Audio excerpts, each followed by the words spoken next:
Histórias, da Companhia Benedita na Estrada. Eu sou Bruno Dutra, eu faço a musicalização das histórias, tá? Mas eu gosto muito de compostagem também. História não é necessariamente o era uma vez, um começo, meio e fim. Às vezes a história é um caos, às vezes a história é uma piada, às vezes a história é só um jeito de olhar que abre portas dentro da gente, que faz com que a gente descubra coisas que estão lá dentro. Então, se não conseguir pensar uma pessoa que te contava histórias de era uma vez, que seja qualquer pessoa que te desperte histórias dentro de você. Depois que eu me tornei mãe, eu me descobri também contadora de histórias. Quem contava muitas histórias para mim era minha avó, minha mãe também contava, conta ainda, histórias da minha avó. Adoro ouvir histórias desde que minha tia Vivi contava histórias pra gente, eu era criança. E eu ouvia muitas histórias também com minha avó. Em 2012, eu trabalhava como professora de artes e já contava histórias em sala de aula, assim. Foi um jeito que eu encontrei de me comunicar com os alunos de uma maneira fluida. Eu sentia que eu conseguia passar algumas mensagens e algumas reflexões com muito mais clareza e com muito mais fluidez na comunicação, contando histórias. Teve uma vez que uma grande amiga estava organizando um evento e aí ela me convidou para dar uma oficina de artes.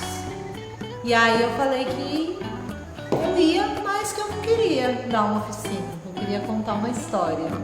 Eu não sei de onde que eu tirei isso, mas ela topou. E aí eu fui me preparar para contar essa história.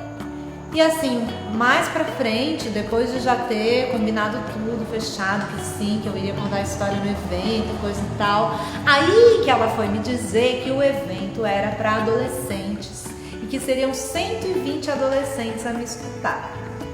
E eu confesso que eu fiquei com frio na barriga, porque eu acho que na nossa sociedade ainda tem muito isso de que história é para criança. E adolescente tá sempre com aquela coisa de não quer nada que seja relacionado com criança, quer se afirmar enquanto adolescente. Então eu fiquei com muito receio. Mas eu escolhi uma história que eu sabia que fazia sentido, foi uma história que eu conheci na minha adolescência, foi uma história muito importante pra mim. E fui assim, com medo, assim, com frio na barriga. Mas fui pensando numa frase de uma professora de dança que eu tinha, que sempre me falava assim, que tudo que você faz com convicção é bom. E aí eu fui acreditando no poder daquela história, acreditando na importância dela. E pensei comigo, se gostarem, ótimo. Se não gostarem, azar. E fui. E contei.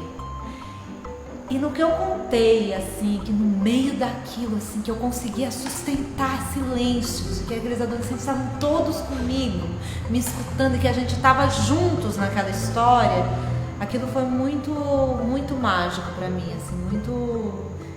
E eu me lembro que quando eu terminei, eu falei, gente, o que acabou de acontecer aqui? O que eu tô fazendo da minha vida que eu não tô fazendo isso? E aí eu passei a contar histórias. Bruno, vai pegar Joyce! Menina! Bonde! Lúcia Lima! Eu não tenho chamado! Anda! Ah, eu pego! Linda, peguei! Não! Você tá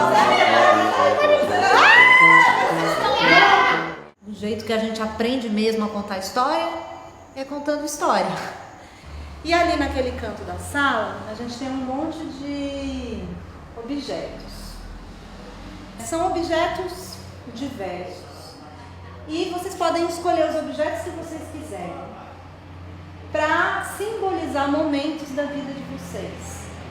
Vocês não necessariamente precisam falar sobre esses momentos. E os objetos não precisam necessariamente significar exatamente o que eles significam. Por exemplo, ali tem um cinto, oncinha. Ele não precisa ser um cinto. Ele pode ser uma onça mesmo. Ou ele pode ser a figura do meu pai, que usava um cinto parecido. Sei lá, pode ser o que a gente quiser. A gente, na Companhia Benedito Maestrada, a gente viaja de bicicleta pelo Brasil. E por onde a gente passa, a gente conta histórias, ouve histórias, aprende. A gente queria circular pelo Recôncavo já fazia um bom tempo. Por esse encantamento que a gente tem com a cultura popular, pelos sambadores e sambadeiras aqui do Recôncavo. A gente não tem nenhuma pesquisa, né, formal, esquematizada sobre isso, mas a gente sabe que a gente tem muito a aprender, né? E aprendizado de vida mesmo. Na hora de contação de histórias, né, não foi assim, um vai contar uma história, outro vai contar outra história, outro vai contar... Sim, teve isso, mas também teve teve as intervenções, as trocas, assim, sabe? Uma coisa que a gente vê que é na Bahia, assim, sabe? A sinceridade, a troca, essa descontração que tem aqui, né? Eu achei, assim, isso bem legal. E aqui nessa vila, a gente vai conhecer a casa uns dos outros. Esse lugar onde estão as nossas linhas da vida são as nossas casas.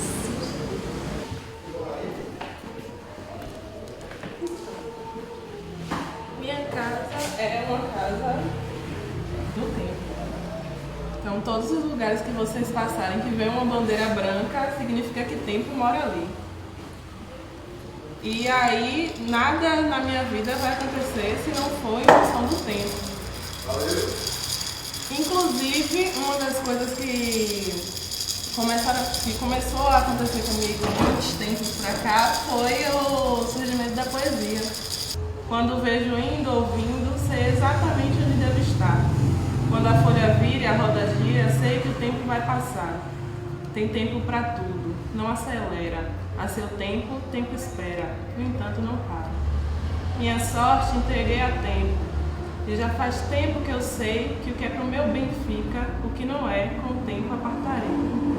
Tenho tido cuidado, às vezes tempo não é calmo, mas caminhando ao seu lado se aproveita até o tempo passar.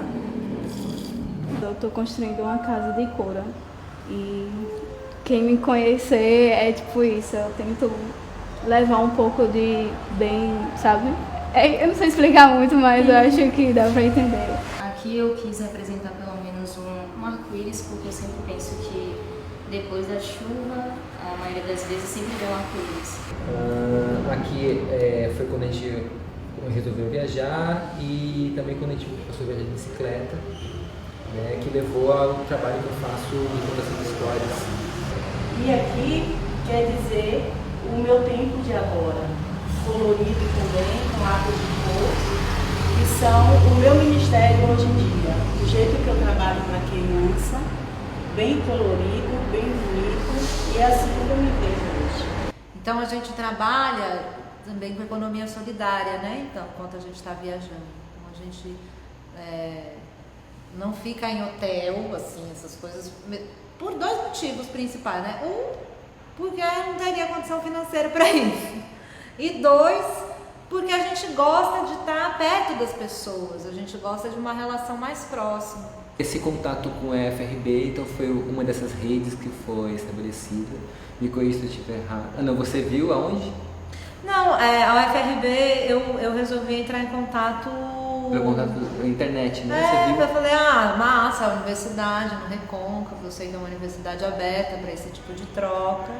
E aí entrei em contato, liguei no telefone que tinha lá na internet, e aí a moça que atendeu falou, fala com o Laino da extensão.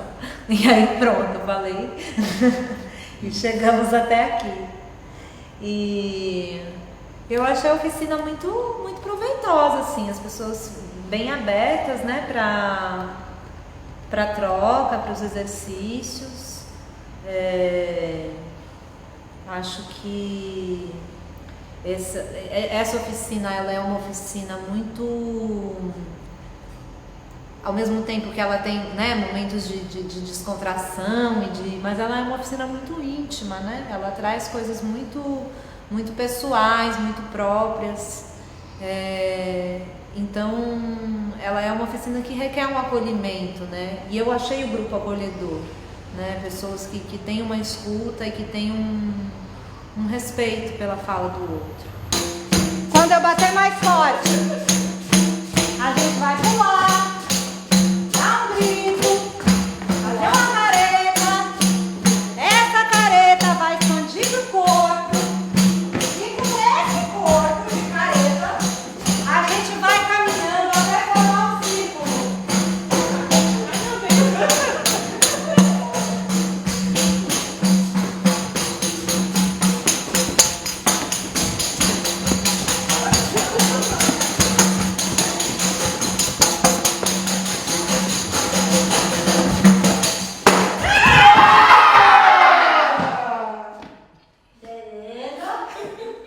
Vamos caminhar até formar um círculo sem desmanchar esse corpo, hein? Por favor. Muito bom. A gente é tão lindo. A extensão é um caminho para que a universidade seja de todos, né? Independente de vestibular, independente de Enem, independente de qualquer coisa, a universidade é de todo mundo, e todo mundo pode aprender e da mesma maneira, no mesmo nível. Aprender e ensinar, né? Aprender e ensinar, então a extensão justamente é esse nivelamento, por isso que eu acho, né, não estou desmerecendo pesquisa, eu acho que tudo está interligado, e a base, para mim, do meu ponto de vista, é a extensão, tá? A base de tudo. Eu acho que existem muitos tipos de saberes, né?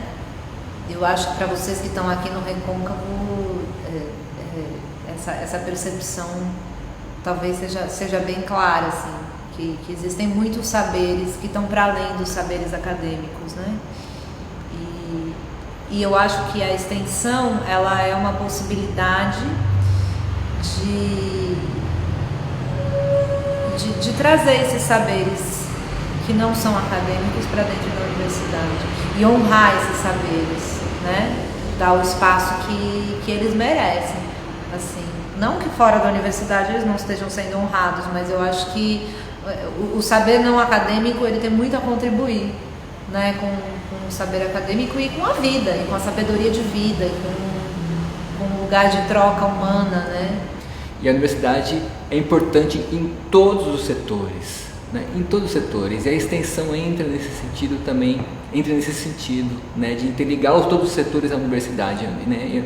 Então, nesse momento político bem complicado, eu acho que a gente, né, ser recebido, né, ter esse carinho, ter essa abertura que está tendo o FRB, o Line, essa filmagem aqui também está sendo bastante importante, eu agradeço bastante, né, e as pessoas que vieram aqui abertas a aprender, esse espaço maravilhoso que a gente teve aqui, né, que a Mirna, né, teve para fazer oficina e eu assessorando, né, então assim, eu agradeço muito a todos, né, esse carinho, essa abertura, né, que nem em todo lugar que a gente tem não.